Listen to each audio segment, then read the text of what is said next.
가느다란 검지가 목 언저리를 배회한다. 바람이 살랑살랑 흔들리고 피부에 간지러운 느낌이 든다. 그리고 그것은 순간적으로 날이 잘선 칼날의 감각으로 바뀌었다. 눈앞에서 길로틴이 흔들린다. 갑자기 길로틴 하니까 갑자기 좀 안 좋은 게 생각이 나네. 아씨, 금방이라도 살이 베어버릴 것 같다. 당신에게 개인적인 악감정은 없어. 모든 건 그분을 위해서지. 그분의 안녕과 행복, 삶을 위해서라면 나는 무슨 짓이든 할 수 있어. 설령 그분에게 미움받고 저주받는다 하더라도 말이야. 저는 그 길로틴보다는 그 게임에서 길로틴 정지 먹은 거 아닙니다. 자, 말해. 유나오는 두 번 다시 은세미 앞에 나타나지 않겠습니다. 똑같이 말해. 그러면 목숨만은 살려주겠어. 근데 이거 뭐야 도대체? 담담히 말하는 소녀의 목소리에 사고가 조금씩 돌아가기 시작한다. 그녀가 요구한 건 간단한 일이다. 한마디, 단 한마디면 되지 않은가? 좋아, 네가 그렇게까지 말한다면 난 세미를 포기하겠어. 더 이상 연락도 하지 않고 만나지도 않을게. 머릿속에서 은세미란 이름과 기억은 모두 지우겠어. 그걸로 됐지? 그걸로 충분하다. 그걸로 나는 살 수 있다. 얼마나 간단한 일인가? 말하자. 근데 지금 당장 죽게 생겼는데 말 안 하면 말하면 된다. 애초에 얘는 인간이 아니잖아. 말하면 살 수 있다. 세미를 포기하면 살 수 있다. 그 사람이 뭐라고 이성으로 생각할 수는 있어도 내 목숨과 비교할 수 있어? 내겐 가족이 있다. 부모님이 있고 이루고 싶은 꿈이 있다. 그 사람에 대한 감정은 내 미래에 맞바꿀 만한 일인가? 이 감정을 간직하는 것은 그만한 가치가 있는 일인가? 그럴 리가. 결과적으로는 스쳐 지나가는 남남이다. 난 아직 19살 어린애에 불과해. 이렇게 죽고 싶진 않아. 그러니 내가 세미를 포기하는 것은 당연한 섭리다. 개인적인 감정으로 비난할 수는 있을지언정 비판할 수 없는 선택이다. 당연한 거 아니야? 당연한 얘기라고. 그런데 왜 나는 그 간단한 한마디를 하지 못하고 있는 거지? 큰일 났다. 화났다. 살려주세요. 미로의 얼굴이 험악하게 일그러진다. 목 언저리에서 움직이던 손가락이 단숨에 내 목을 움켜쥔다. 숨이 막힌다. 너무나도 괴로웠다. 끝끝내 고집을 부리는구나, 인간. 네놈의 그 아역 정말로 오만하기가 이를 데 없어. 목을 움켜쥔 채로 허공에 떠오른다. 얼마나 힘이 세길래. 그녀는 그 가녀린 체구로 한 손만을 써서 나를 들어올리고 있었다. 이해할 수 없어. 왜지? 왜 이렇게까지 하지? 너는 아직 어려. 언니가 아니어도 많은 사람을 만날 수 있다. 이렇게까지 할 이유는 어디에도 없어. 무엇이 너를 그렇게까지 만드는 거야? 야, 사람이 한번 콩깍지 씌이면 뭐 답이 없긴 한데 뭐. 미로는 팔을 크게 휘둘러 나를 그대로 내동댕이 친다. 몇 번이고 기침을 하며 땅바닥에 처박힌 채로 있는 힘껏 부족한 산소를 들이마신다. 눈끝에서 눈물이 떨어져 내렸다. 숨이 차오르고 온몸이 욱신거리... 왜 안 보이냐? 욱신거렸다. 그리고 그것은 아직 살아있다는 것에 대한 반증이기도 했다. 인간. 네. 감정의 고조가 담기지 않은 평탄한 목소리였다. 숨겨진 힘이나 바람을 쏘아내는 것보다 오히려 그 목소리야말로 그녀가 인간이 아님을 더욱 생생히 느끼게 해주었다. 너는 언니를, 그분을 사랑하나? 이윽고 그녀가 그렇게 물었다. 숨을 가다듬고 밤하늘에 올려다본다. 달도 별도 떠있지 않은 새카만 하늘. 구름도 없었고 그것은 그저 어두운 심해가 하늘에 펼쳐져 있는 것만 같았다. 이거 글씨 좀만 이거 안 잘리게 했으면 좋겠다. 아무런 출구가 없는, 답이 보이지 않는 마음을 비춰내듯 아무것도 존재하지 않는다. 머뭇거리지는 않았지만 그렇다고 결론을 내지도 않았다. 나는 소녀의 시선을 피한 채로 그저 묵묵히 답을 하지 않을 뿐이었다. 얼마나 긴 시간이 지났을까? 모르겠어. 결국 나는 지금의 감정 그 자체를 그대로 입에 담을 수밖에 없었다. 세미가 행복해졌으면 좋겠다고 생각해. 좋은 일만 가득하고 웃었으면 좋겠어. 하지만 내가 좋아해도 되는지 확신이 안 서. 우린 이제 막 서로 가까워지고 있는 참이고, 그러는 동시에 뭔가가, 잘 알 수 없는 뭔가가 계속 마음에 걸려. 코웃음 치는 소리가 들린다. 그녀는 소리 높여 나를 비웃고 비난했다. 당연히 그렇겠지. 그래야만 한다. 그건 네 놈의 죄책감이니까 말이야. 고개를 들어 미로를 바라보았을 때 그녀의 두 눈동자는 맹렬한 분노로 타오르고 있었다. 아니 근데 갑자기 밑도 끝도 없이 죄책감이라고 하면 그게 뭔지 내가 어떻게 알아? 그러한 죄책감조차 가지고 있지 않았다면 지금 당장이라도 네 놈을 찢어 발겼을 것이다. 무슨 말을 하는 거야? 이해가 안 가. 이미 거의 찢어 박일 정도로 두드러 패지 않았니? 그것은 내가 할 말이다. 분노가 증오로 뒤바뀐다. 그녀는 이를 갈면서 한 발자국 앞으로 발을 내딛었다. 발걸음이 지면에 닿는 순간 지면이 움푹 패어 들어간다. 어째서지? 왜 잊어버린 것이냐? 너는 나도 시연도 언니도 아무것도 기억하지 못해. 아무렇지도 않게 마치 아무 일도 없었다는 듯이 언니를 대하면서 동시에 더 언니에게 다가가면 안 된다는 일말의 죄책감은 안고 있지. 기억하지 못하면서 네 무의식 깊은 곳에서는 언니에게 용서를 빌고 있어. 그 모순을 왜 본인이 너는 자각하지 못하는 거지? 단호한 목소리가 주박이 되어 온몸을 올가맨다. 혼란스러웠다. 내가 미로나 시언 형을, 세미를 만난 적이 있다는 거야? 그리고 그들을 잊어버렸다고? 아니야. 무슨 말을 하는 거야? 난 세미를 만난 적이 없다. 미로도 처음 보고 시언 형도 어제 처음 봤다. 시언 형도 어제 처음 봤다. 대체 무슨 말을 하는 거야?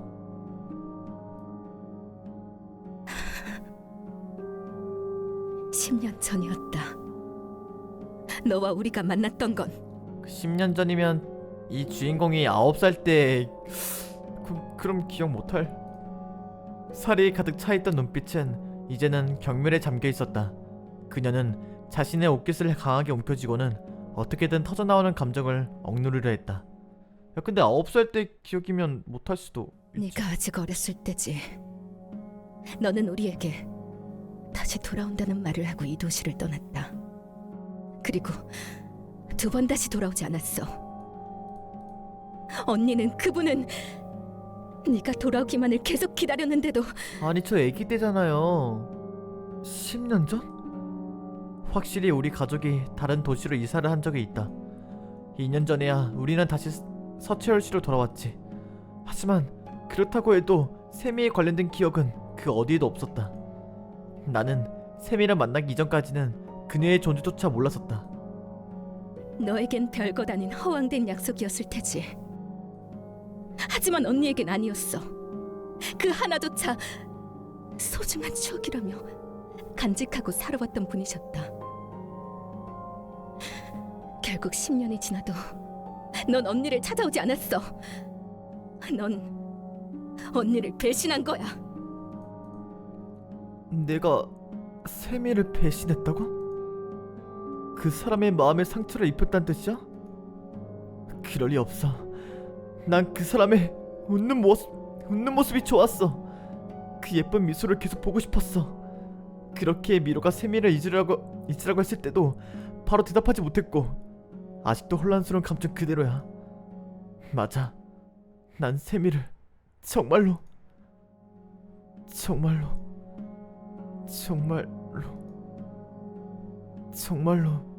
좋아하는 걸까? 바로 방금 전에 결론 지었었잖아. 이 감정은 사랑이 아니라고. 그것과는 다른 무언가라고. 그렇다면 미로가 말한 대로 이 감정이 내 죄책감이라는 거야? 그렇다면 왜 이렇게 강렬한 죄책감을 가질 정도면서 내가 세미에 대한 기억은 하나도 남지 않는 거지? 혼란스럽다. 그저 머리 깨질 듯이 아파왔다. 편두통이 관자놀이를 뚫고 지나간다. 무엇을 선택해야 하는 걸까? 나는 세미를 어떻게 생각하고 있지? 무엇이 옳고 무엇이 그른 거지? 사고가 점점 혼탁해져 간다. 답을 내리지 못한 채 의문은 꼬리에 꼬리를 물고 이어진다. 여기서 설마 자기가 무슨 짓을 했었는지 기억조차 하지 못하는 그 뻔뻔함. 실로 역겹게 그지었구나. 미로의 목소리는 더는 분노도 증오도 담겨있지 않았다.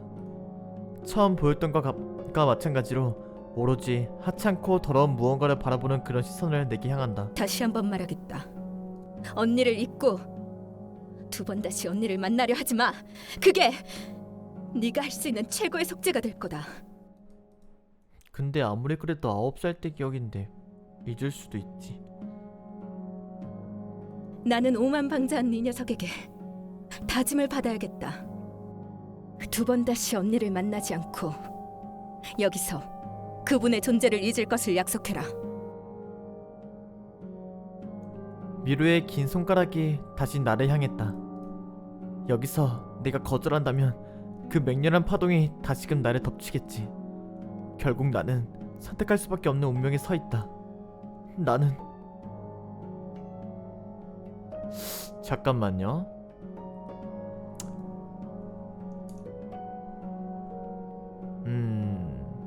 자, 아무리 우리 그냥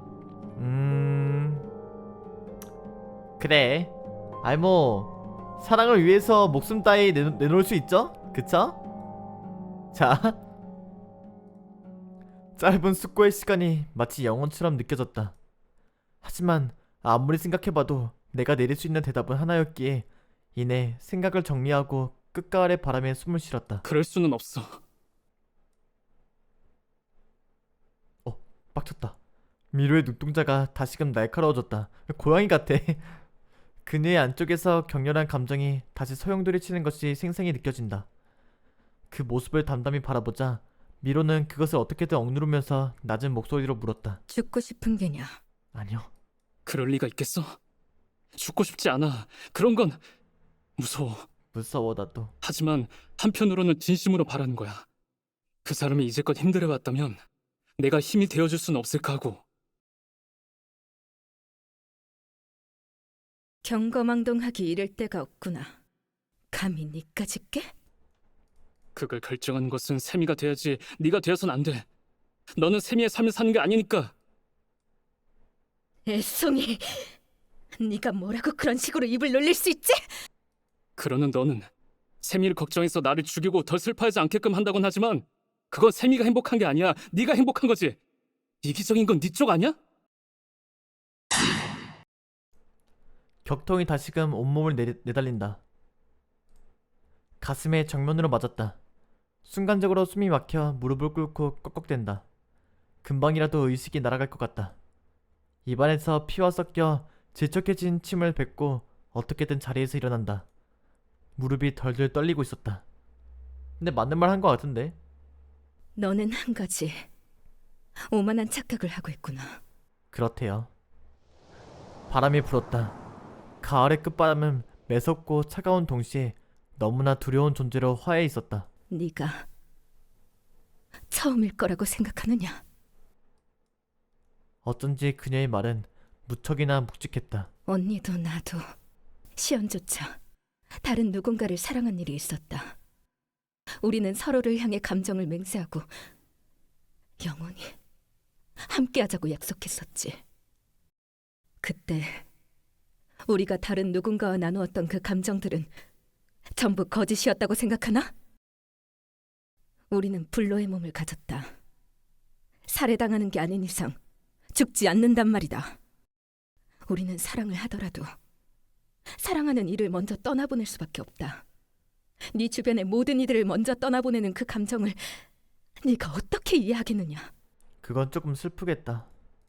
고작 19의 인생을 살아온 네가 대체 어떻게 그 슬픔에 공감한단 말이냐? 네가 그분 곁에 있음으로써 그분을 행복하게 만들어준다고 하여도 그 끝은 결국 헤어짐이다.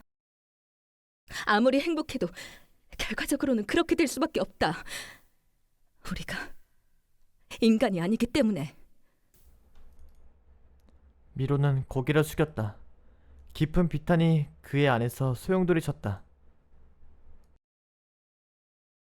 너는 어째 그리 잔혹한 고집을 부리느냐? 미로의 말에 무슨 대답을 할 수 있었을까? 아무런 말도 할 수 없었다. 그녀가 하는 말이 사실이라면 그건 지당한 이야기 때문이다. 단순한 감정에 휩쓸려서 행동할 만한 그런 일들이 아니다. 신중하고 또 신중해야 하는 그런 일임에 분명했다. 다시 한번 말하마. 재차 들려오는 그녀의 목소리는 아까보다는 많이 누그러져 있었고 일만의 온화함마저 지니고 있었다. 그녀는 아이를 타이르는 목소리로 조심스럽게 내게 말한다.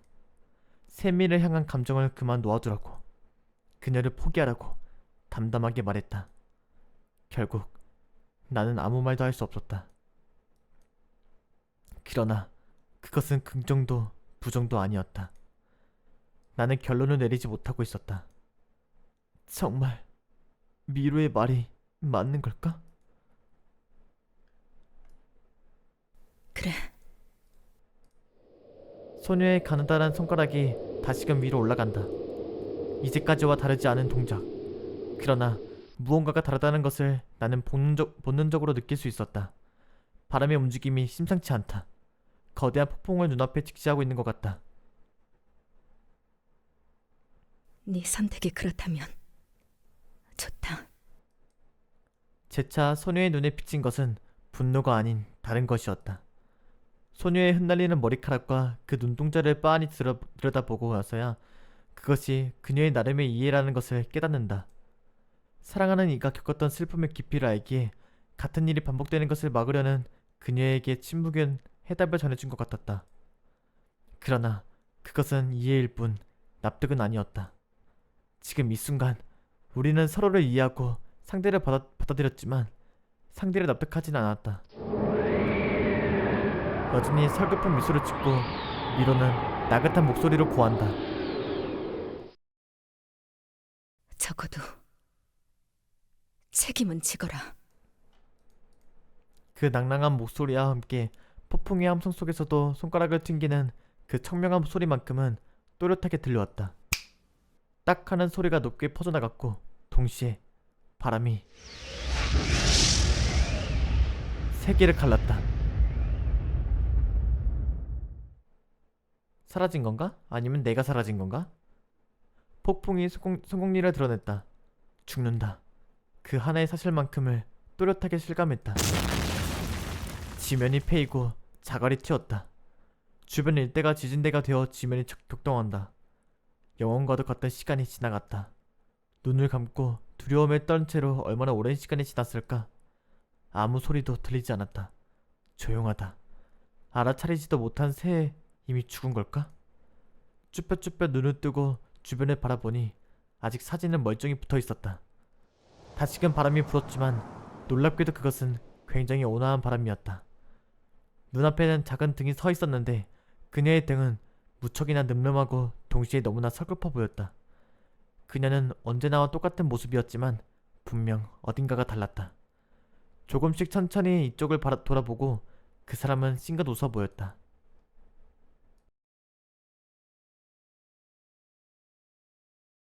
다친 데는 없어? 하고 싶은 말은 많았다. 묻고 싶은 것도 산더미였다. 하지만 그런 걸 구구절절 말하는 것보다는 아무 말 없이 피식 웃어 보이는 걸로 대답을 대심했다. 그녀는 만족스러운 미소를 짓고는 다시 앞을 바라보았다.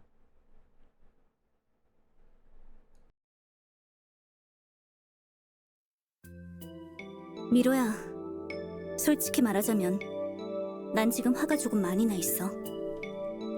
언니, 밤하늘에 던져진 목소리는 그 울림이 너무나 맑았다. 단아한 목소리에는 그녀의 분명한 뜻이 담겨져 있다. 긴 세월을 살아오고 수많은 사람들을 겪어오면서 만들어진 연륜의 여유가 그 안에서 느껴진다. 사람을 죽이려 하다니 대체 이게 무슨 짓이야? 그러는 언니는 제정신이야? 감정에 휩쓸려 지난 일을 생각지 못하는 건 아니겠지? 미로야, 정말 지긋지긋하네.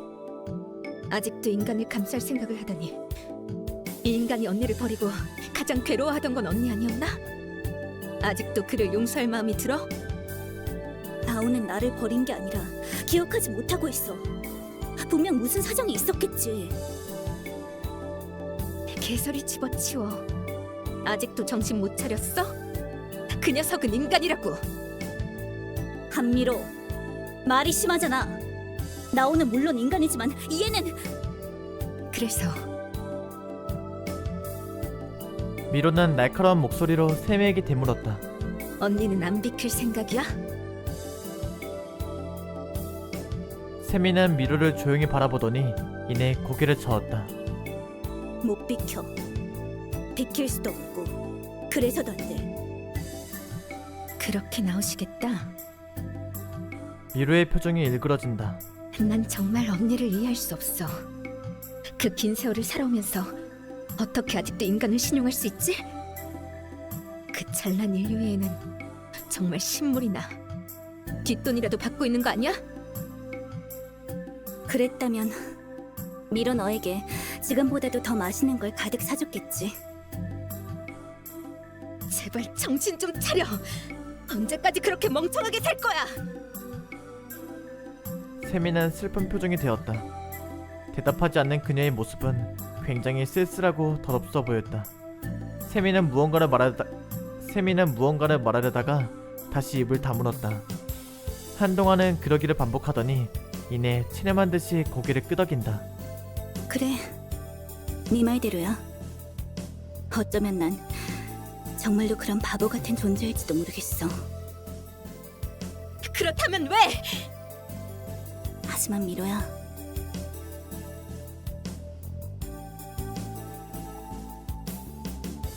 그녀는 지그시 미로를 불렀다. 온화하면서도 차가운 그 목소리에 미로는 입을 다물어 버린다. 세미는 미로와 눈을 마주했다.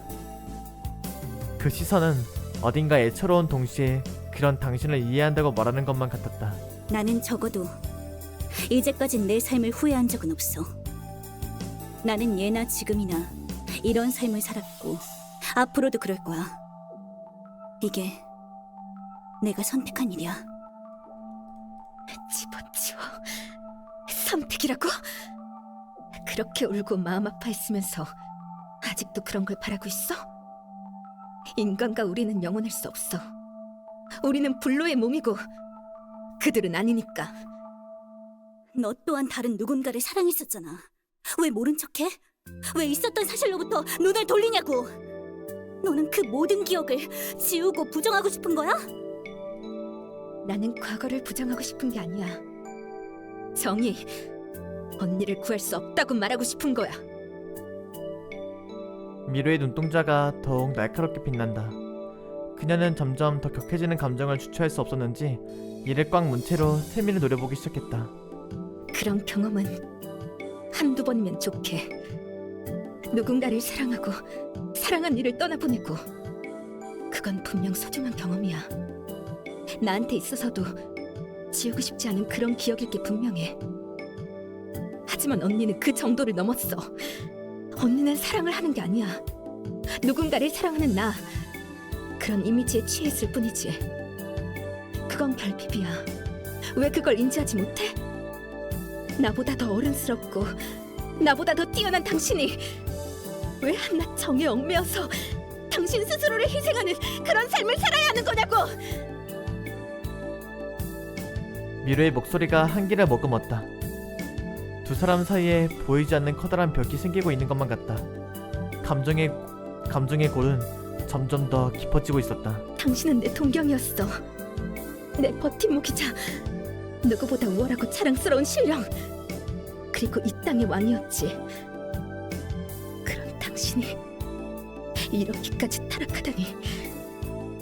한심해서 탄식밖에 나오지 않아. 미로의 주변에서 이변이 일어난다. 그녀를 중심으로 폭풍이 피어오른다. 거센 바람이 이 원을 이루었고 세미의 표정이 새하얘진다. 미로야, 그만해. 너 대체 무슨 짓을 할 생각이야? 당연한 거 아니야? 말귀를 알아먹지 못하면 힘으로라도 따르게 만들겠어. 저 녀석을 죽이고 언니는 반쯤 죽여 두 번 다시 인간을 만나지 못하게 할 거야. 야야야야. 한미로! 세미의 목소리가 밤하늘 너머로 사라진 그 순간 주변 일대가 새하얀 색에 삼켜진다. 결국에는 저 때문이군요. 빛이 도래했다. 쏟아져 나오는 빛이 너무나도 눈부시다. 찌르는 듯한 빛에 통증을 느끼는 안구를 보호하면서 천천히 시야를 회복한다. 그것을 대체 뭐라고 말해야 좋을까? 황홀한 광명이 밤을 걷어낸다. 새하얀 빛이 입자들 이 주위를 밝혔다. 반딧불 같은 그 모습에 손을 뻗어보자 그것들은 손 안에서 잠시 맴돌다가 다시 억새밭의 사이길로 그 모습을 감추었다. 눈앞을 바라본다. 나도 세미도 그저 입을 다물 수밖에 없었다. 표현하는 것 자체가 우매한 일이다. 그 경탄스러운 아름다움을 느끼는 것만이 내게 허락된 유일한 길이었다. 옷이 뭐야 이건 또. 머리 위로 쫑긋 솟아난 부드러운 귀, 군청색을 머금었던 흑발은 은은한 자색의 광택을 머금은 은발이 되었다. 바람이 풍성한 그녀의 머리카락을 쓰다듬었고 은발은 달빛 아래에서 꽃잎처럼 일렁였다. 검푸른 저고리와 꽃잎을 그려넣은 단아한 모양의 자수, 그 위로 옷에 매무새가 유려한 곡선을 그려낸다. 지금까지와는 다른 모습이 된 미로의 걸음걸이는 부드럽고 매끄러웠다. 이쁘다. 색깔, 머리 색깔하고 다. 그것은 분명 미로지만 미로가 아닌 다른 누군가였다. 동작 하나하나에 담겨진 기품은 마치 양갑집의 규수 같다. 그녀는 우아한 동작으로 자신의 치마끝을 살짝 끌어당기고는 깊숙이 고개를 숙인다. 치마폭 뒤로 긴 무언가가 뻗어나왔고 그것은 하나, 둘, 셋, 넷. 점점 더 수로 늘려갔다. 이윽고 9개, 구미호야? 9개가 되었을 때 이내 모든 것이 멈추었다. 살랑이는 꼬리들이 마치 공작새처럼 펼쳐진다. 하지만 그 단색의 영롱함은 천여 개의 비단을 가져와도 감히 비교하지 못하겠지.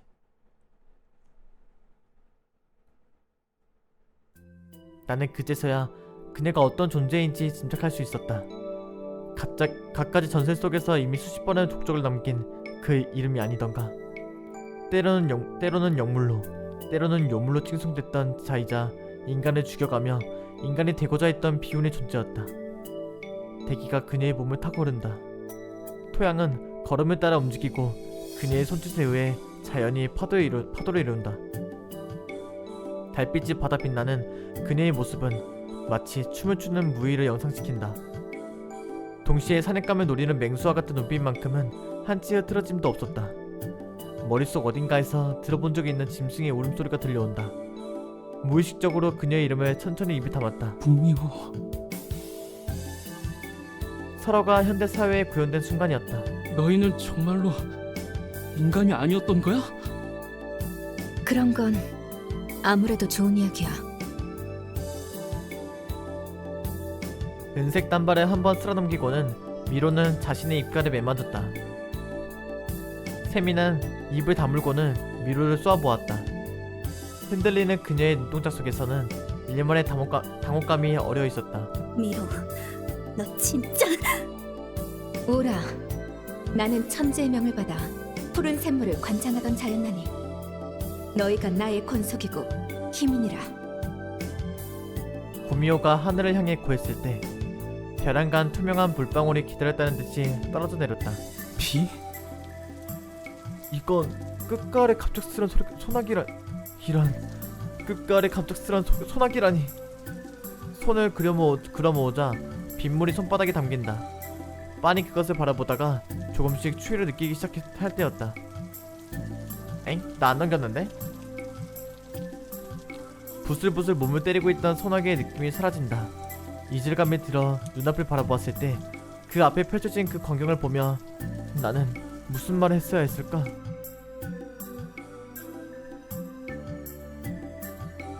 수없이 많은 빗물이 쏟아지고 또 쏟아지지만 그것은 단 한 방울도 땅에 닿지 않았다.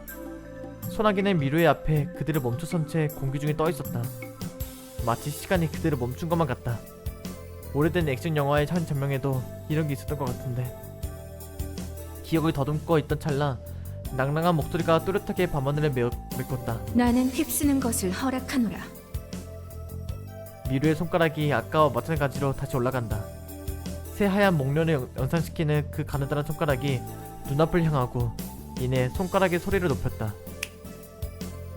딱 하고 공기의 떨림을 타고 그 울림이 귓가에 닿는 순간이었다.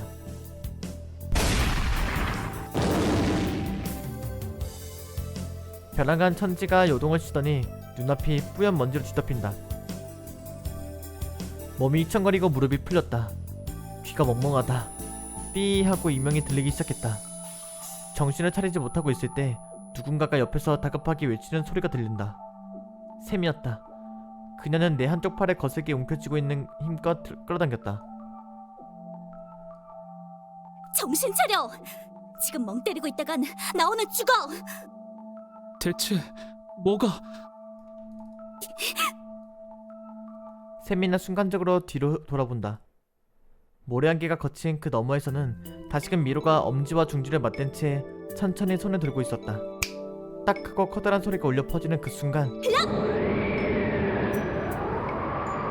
샘이가 동시에 커다랗게 외친다. 폭풍을 뛰어넘어 광풍이 일었다.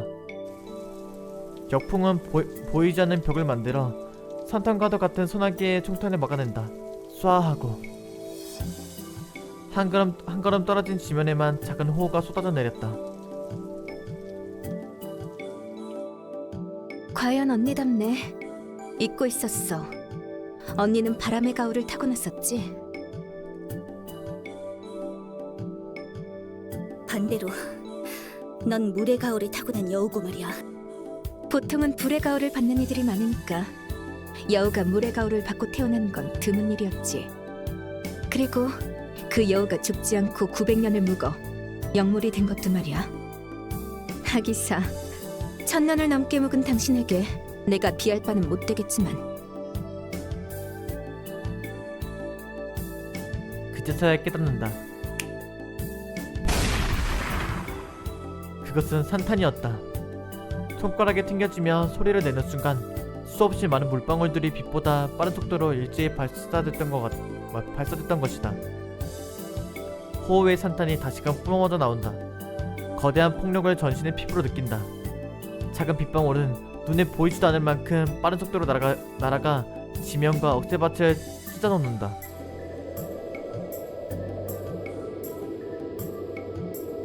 세미의 바람은 간신히 그것을 막아내기에 급급했다. 두 번, 세 번 차례를 거듭할 때마다 세미의 표정에서 여유가 사라진다. 미로의 힘은 그만큼 압도적이었다. 절대적인 힘 앞에 세미가 무릎을 꿇는다. 포기하는 게 좋을걸? 지금의 언니는 날 이길 수 없다는 걸 알고 있을 텐데. 원래는 이겼어? 너무 쉬운 게임만 하면 재미없잖아.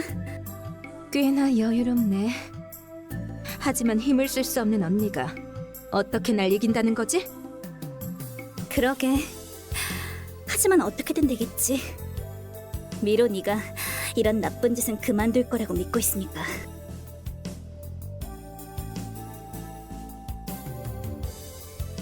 미루의 얼굴이 일그러진다. 고개를 숙인 소녀에게서 까드득하고 이를 가는 소리가 들려온다. 대기가 휘몰아친다. 동시에 빗물이 역류하기 시작했다. 세미의 눈이 긴장으로 가득 차고 물의 여우가 이내 고개를 들었다. 호박색 눈동자는 맑고 청아한 느낌으로 한껏 빛나고 있다.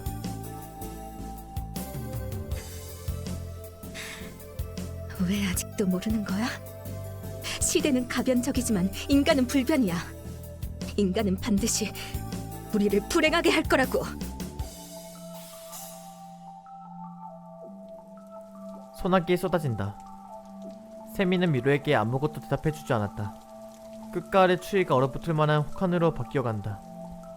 몸은 이내 이빨이 부딪혀 딱딱거리는 소리를 만들어냈다. 언니가 고민하는 이유가 뭔데? 언니 뒤에 있는 그 남자가 원인이잖아.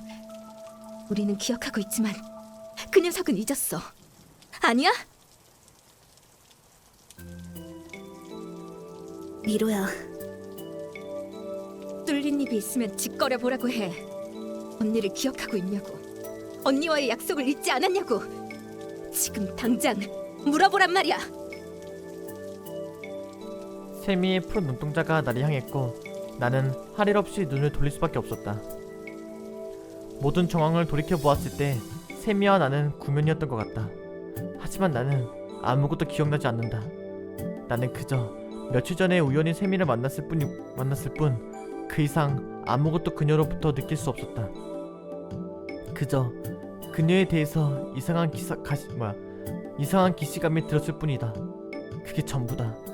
세미에 대한 기억은 아무것도 떠오르지 않는다. 봐. 보라고 언니. 이게 현실이야. 언니가 그 짧지 않은 그 세월을 잊지 않고 소중히 간직하고 있는 동안 이 녀석은 우리를 잊었어. 이 녀석에게 있어서 언니는 아무것도 아니었다고. 이런데도 인간을 사랑할 수 있다는 거야? 나를 잊었다면 분명 사정이 있었겠지. 물론 정말 단순하게 기억하지 못하는 걸 수도 있겠지만 그건 그때 가서 생각해 볼 일이야.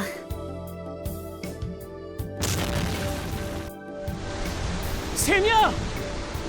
그녀의 발밑에서 커다란 물줄기가 용솟음쳤다. 물줄기는 미루의 손짓에 따라 순식간에 세비를 집어삼켰고 비바람으로 이루어진 소용돌이는 감옥이 되어 세미를 꼼짝도 못하게 만들었다. 전부 허튼 소리야. 이해와 사랑만으로 모두가 행복해질 수 있다니. 그딴 건 이상에 불과해.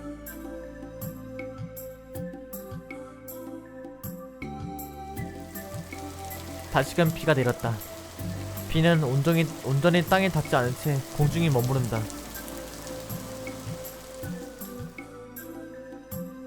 작은 물방울이 마른 하늘에 쏟아놓는다.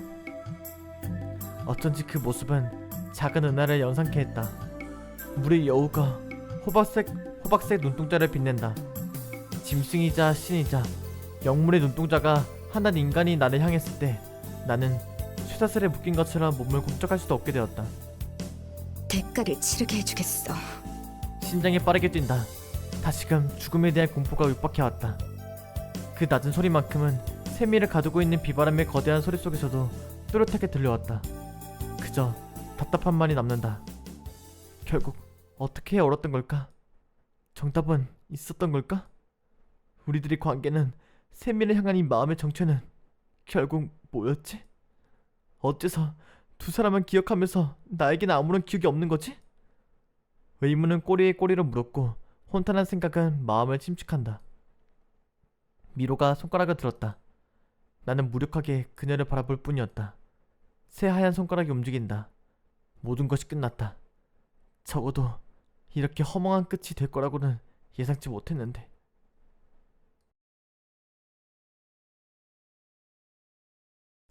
미로의 마지막 모습을 눈에 새기고는 천천히 눈을 감는다. 그것이 내 나름의 체념이었다.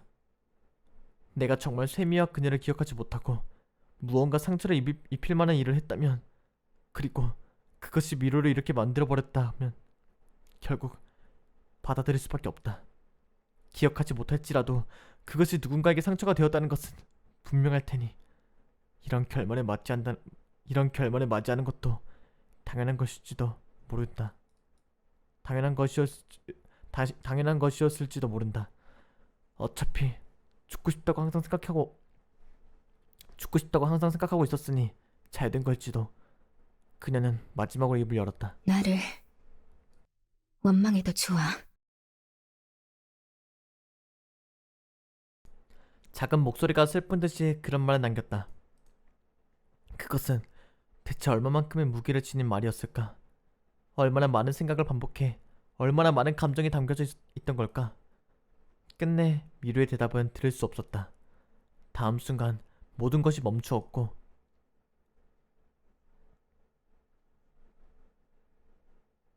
하늘이 일그러졌다.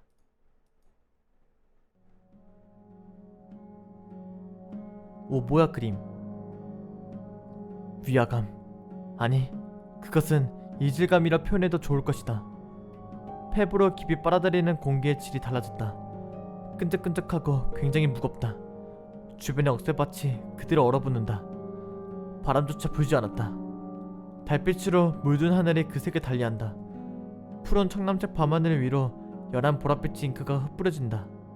밤하늘에 흩뿌려진 별바다는 장관이었다. 모든 것이 한데 어우러져 천진난만한 낙서를 펼친다. 눈에 보이는 밤하늘은 너무나도 아름답고 동시에 아주 역겨운 기분이 들었다. 갑작스런 이변에 당황감이 앞선다. 눈앞을 바라보자 미루의 표정이 새하얗게 질려있었다. 왜? 공중에 멈춰있던 물들이 쏟아져 내린다. 소나기가 폭우처럼 퍼부었다. 그 애는 잊을 수 없는 것을 본 듯한 얼굴로 아무것도 없는 허공에 손을 뻗는다. 새하얀 목련을 영상케 했던 그 손은 삭풍에 거칠게 흔들리는 마른 나무가지처럼 별들 떨리고 있었다. 눈앞에서 휘몰아치던 소용돌이가 멈춰선다. 거친 비바람이 쏟아져 내렸고 그것은 세차게 온몸을 두들겼다. 동시에 소용돌이의 중심에 구속되어 있던 샘이 또한 지친 듯이 그 자리에서 쓰러졌다. 몇 번이고 소용돌이를 뚫고 나오려고 한 것인지 그녀의 몸은 크고 작은 생채기로 가득했다. 동시에 그러한 생채기가 눈앞에서 빠른 속도로 회복되는 것을 보고 다시 한번 그녀의 존재를 실감했다. 소리니? 등 뒤에서 들리는 미루의 목소리는 완전히 다른 사람의 것 같았다. 덜덜 떨고 있었고 기쁨과 슬픔 그 모든 것이 한데 어우러져 있다. 동시에 굉장히 절망적인 목소리였다. 갑작스레 태도가 달라진 것을 보고 당혹감에 젖는다. 그녀는 대체 뭘 보고 있는 걸까?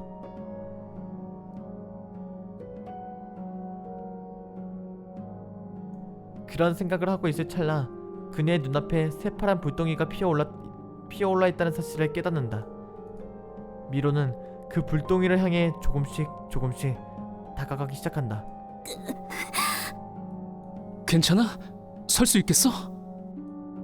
다급히 달려가 조심스레 샘에게 묻자 그녀는 고개를 끄덕였다. 고마워. 아직 움직일 수 있어. 그보다 미로는 말을 채 마치지도 못한 채 샘이 역시 온몸에 굳어버린다. 그녀는 경악하고 납득하며 동시에 이를 갈았다. 작게 그녀가 중얼거린 소리만이 내 귓가에 맴돌았다. 도깨비 나라. 뭐? 왜? 분명 계약했을 텐데 이제 와서. 세미가 두리번거리며 미루의 모습을 찾는다. 그리고 눈앞에서 미루와 파란 불덩이를 바라보고는 이내 조금 전에 미루와 마찬가지로 새하얗게 물들었다.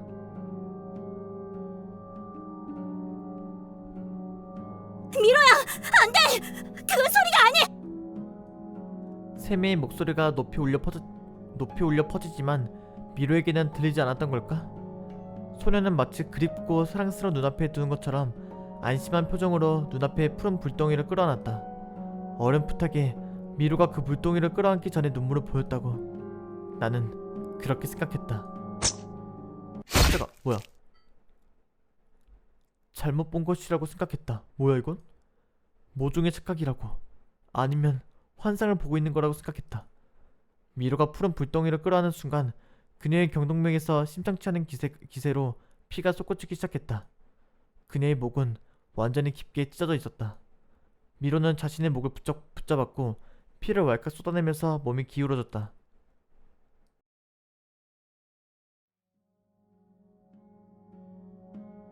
세미가 미로의 이름을 부르면서 달려나간다. 피를 쏟아면서 억새밭 위로 쓰러지는 그녀를 보면서 나는 아무런 생각도 할 수 없었다.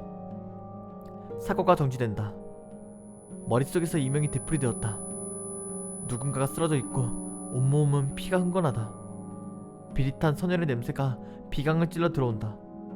이 역겨운 감각을 언제 한 번 분명히 느낀 적 있다. 미묘한 기시감을 상기시키고 있을 때 세미의 절규에 의해서 다시 한번 제정신으로 돌아온다.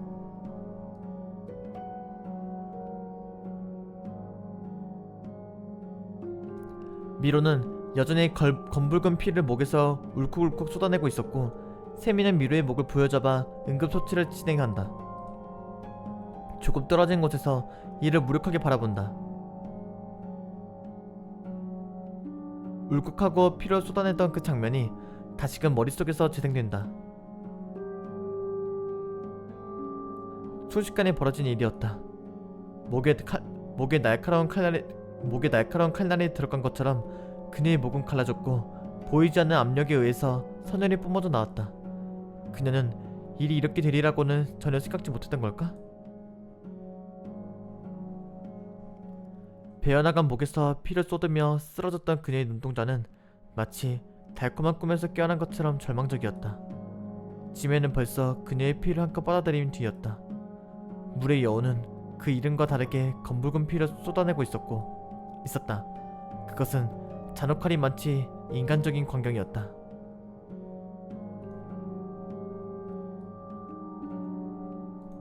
머릿속에 그대로 굳어버린다. 대체 무슨 일이 일어난 거지? 뭐 때문에 이렇게 된 거야? 혼란에 가중된다. 밤하늘에 펼쳐진 오로라를 하염없이 바라본다. 이건 정말 현실일까? 내가 꿈을 꾸고 있는 건 아닐까?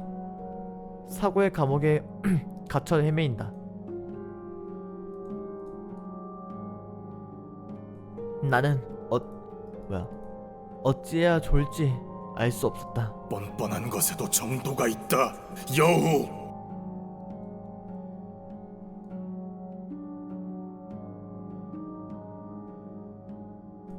억새밭 전체에서 하나의 목소리가 울려 퍼지듯이 들려온다.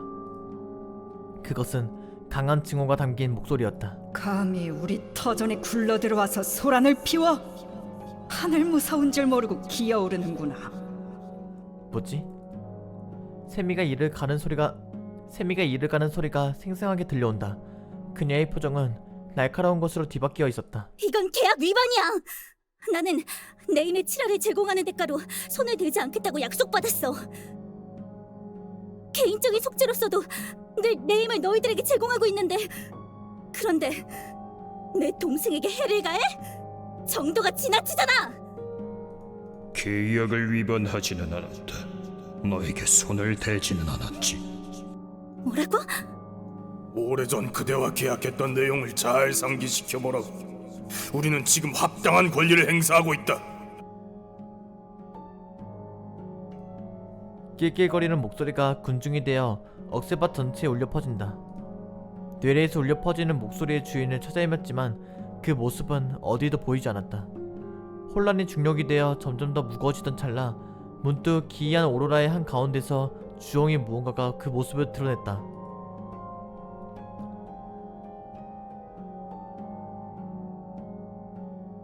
그것은 아주 눈에 익은 광경이었다. 어떻게 잊을 수 있을까? 그것은 그토록 찾아 헤매던 어린 날의 환상이었다.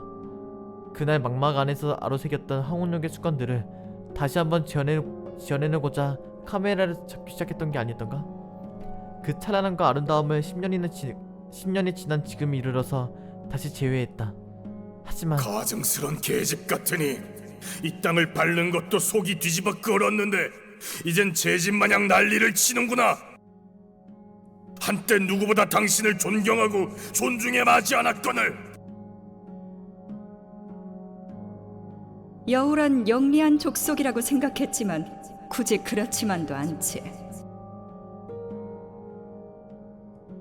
뭐지? 아무렴. 정에 취해 결국 우리를 저버린 건 여우이지 않나? 여우 또한 인간과 마찬가지로 어리석기 이를 데 없어. 거기에 가슴이 따뜻해지던 어린 날의 온화함이 난 남아있지 않았다. 어느덧 하나의 무리를 이룬 요중들이 낄낄거리며 목소리를 높인다. 그 웃음소리를 듣고 기억해냈다. 그들의 목소리가 어쩐지 익숙하다 생각했다. 오늘 세미와 억새밭에 있었을 때였다. 벼랑간 기분 나쁜 목소리가 머릿속에서 울려 퍼졌었다. 그때는 단순한 착각이라고 생각했었는데 그때 그 저주의 목소리들은 요중들이었단 말인가? 요중들이었단 말이야? 요중들의 목소리가 하나로 겹쳐진다. 그들은 낮은 목소리로 조용히 세미를 불렀다. 그러나 결국 그 이름을 입에 담지 않는다. 마치 더러운 무언가를 보듯이 그들의 시선에는 경멸이 뒤섞여 있었다. 우리의 저주를 받아내면서도 무려 10년 동안 이곳을 방문하다니 여우의 명줄도 즐기구나. 과연 우리의 구왕이다. 천년호라는 이름은 그냥 내려진 게 아니라는 건가? 킬킬거리는 기분 나쁜 웃음이 억새밭에서 메아리 친다. 스산한 바람이 불고 억새가 세차게 흔들리며 기이한 소리를 내었다. 마치 이 장소 전체가 우리를 비웃고 있는 것 같았다. 뭘 원하지? 날카로운 목소리로 세미가 묻는다. 요정들은 그것을 듣고는 아무 말도 하지 않았다. 세미가 이를 가는 소리가 또렷하게 들려왔다. 대답해. 너희가 원하는 대로 하겠어. 대신에 나와 상관없는 사람들을 보내줘. 세미가 그런 말을 남겼을 때 어디선가 웃음소리가 들려왔다. 그것은 정상적인 웃음소리가 아닌 광기가 뒤섞인 비웃음이었다. 조소는 전염병처럼 퍼져나가 억새밭 전체가 세미를 비우는 것 같은 착각을 불러일으켰다. 이봐 구왕, 우리의 옛 왕이야. 당신 뭔가 착각하고 있지 않은가? 뭐? 우리는 상제의 명에 따라 당신에게 손을 대는 것을 금지당했다. 제 아무리 우리라 할지라도 단군이 주선한 계약을 멋대로 파기하는 건 불가능하지. 우리는 당신에게 손을 댈 수 없어. 당신을 저주해 당신의 힘에 치라를 받았지만 끝내 우리 스스로 당신을 죽이지는 못했지. 우리에게 그런 건 불가능해. 하지만 우리가 뭘 원하는지는 당신도 알고 있을 텐데. 세미의 표정이 굳어진다. 그녀는 조금씩 치료되어 가는 미루를 한번 바라보다가 다시금 요정의 군체에 시선을 향한다. 뭘 원하는 거야? 원하는 대로 다 해주겠다고 했잖아. 내 힘을 원한다면 얼마든지. 아둔한 여우 같으니라고. 아직도 모르겠나? 군체는 이제 그 뜻을 하나로 모은다. 여러 갈래로 퍼져있던 목소리가 하나가 되어 울려 퍼졌다. 우린 당신의 절망을 원해.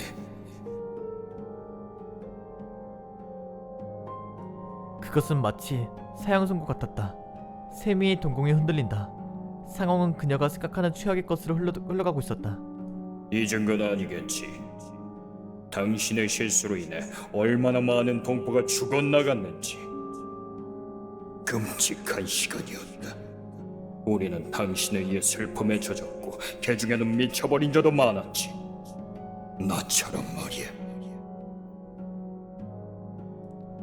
후후후 하고 요정이 기분 나쁜 웃음을 흘렸다. 검은 안개가 피어오르더니 이내 그것은 스멀스멀 거대한 현상을 만들었다. 주홍색 불빛은 하나의 안광이 되어 세상을 직시한다.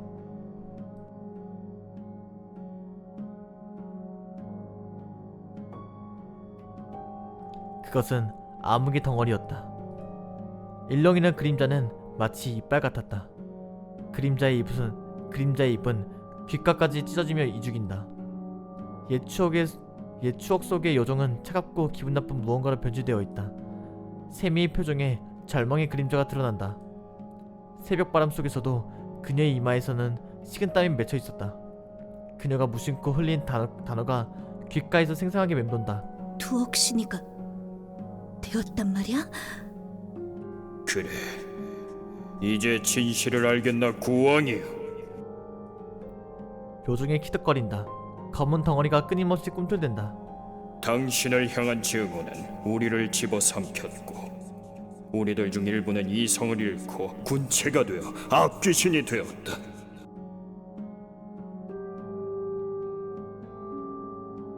검은 덩어리가 점점 더 커지기 시작했다.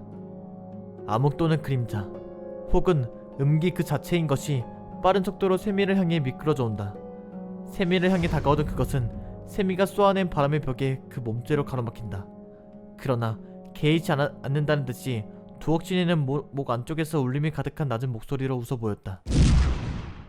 검은 덩어리가 안개가 되어 사라진다.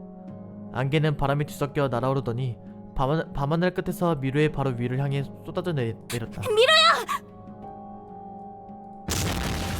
세미가 달려나간다. 그것은 성광보다도 빠른 속력이었다. 세미는 간발의 차로 미로의 몸을 끌어안았고 몇십 미터나 되는 바닥을 굴러갔다. 조금 전까지 미로가 있었던 공간은 움푹 패여 있었는데 그것은 마치 운석이라도 떨어진 것만 같았다. 폭풍이 일었다. 몸이 붕 뜨는 느낌이 들었고 주위의 풍경이 순식간에 뒤바뀌기 시작한다. 정신을 차리니 세미가 나와 미로를 양손으로 끌어안고 공중을 내달리고 있었다. 하지만 그것도 잠시. 그녀가 이변을 느껴 우뚝 멈춰서자 그곳은 다시금 억새밭 한가운데가 되어 있었다. 세미의 눈에 당혹감이 비춰지기 시작한다. 그녀는 다시금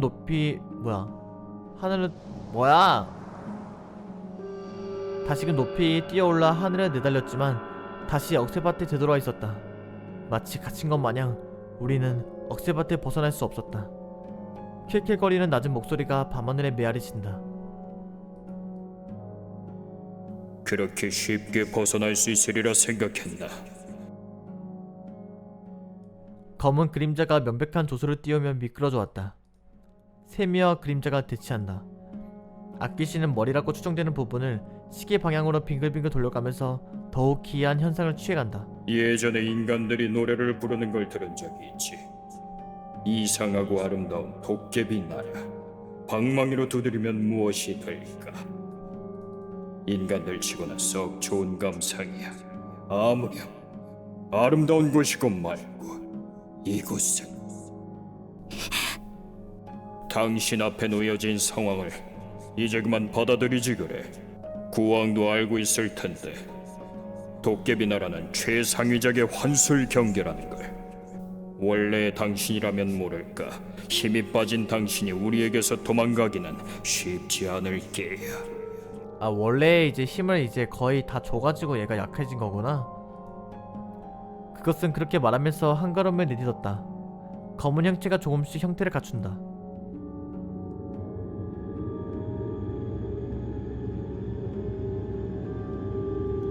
그것은 그렇게 말하면서 거대한 덩어리였던 그것은 점점 더 인간의 형태를 갖추더니 이내 거대한 거인의 모습이 되었다.